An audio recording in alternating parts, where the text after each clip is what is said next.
what you've done to me, I curse you to the mirror, where you will remain for all eternity, unless you can find 13 virgin maidens, impale them, and suck every drop of their precious blood from their bodies.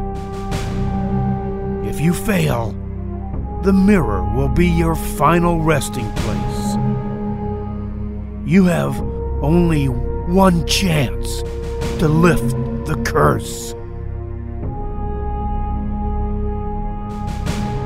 As Estevan's eyes were closing, a beam of light shone through the mirror and surrounded the Count. No matter how hard the Count tried to free himself, the curse was too strong. Eventually, Count Drac von Stoller gave in, and the mirror pulled the Count inside, never to be heard from again for over 300 years.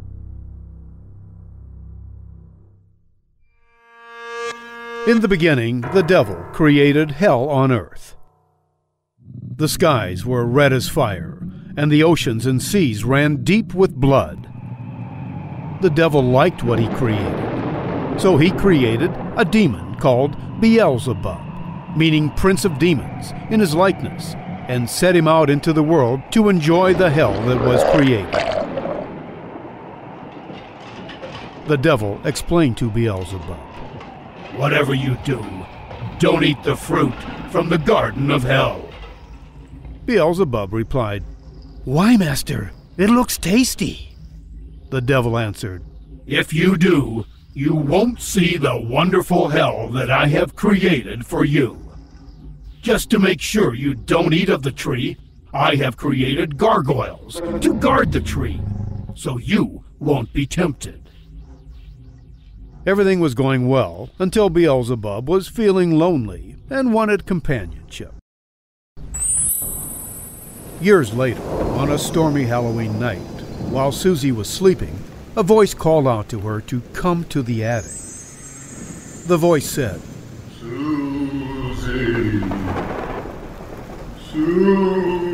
Susie, your Aunt Sarah wants you to come to the attic and let her out."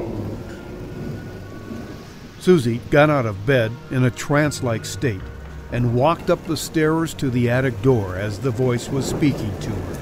The voice said, "Open the door and don't be afraid.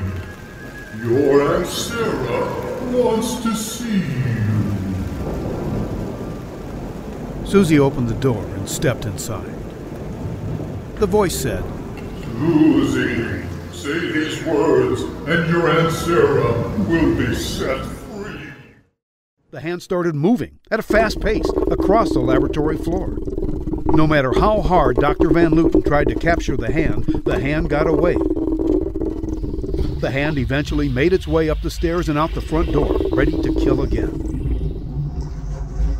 Dr. Van Looten ran up the stairs of his laboratory with a butcher knife in hand, hoping to stop the hand from killing again. But when he ran outside, it was too dark and there was no sign of the hand.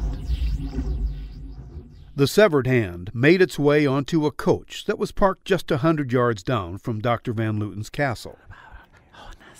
Apparently, the coach had stopped because the driver had to empty his bladder, while a man and woman were sitting inside the coach, patiently waiting for the driver's return.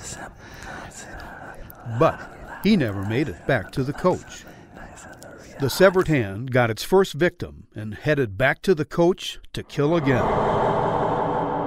The couple in the coach started kissing, while the severed hand crawled onto the man's shoulder, and with a tight squeeze, the man collapsed, dead. His lover started screaming for the driver, but there was no response. She jumped out of the coach, lost her balance, and fell to the ground. The severed hand was on the back of her dress, crawling up her neck, and as she tried to get up and to run for her life, the hand squeezed her neck so tight her head was severed all the way through and just rolled off her shoulders onto the ground.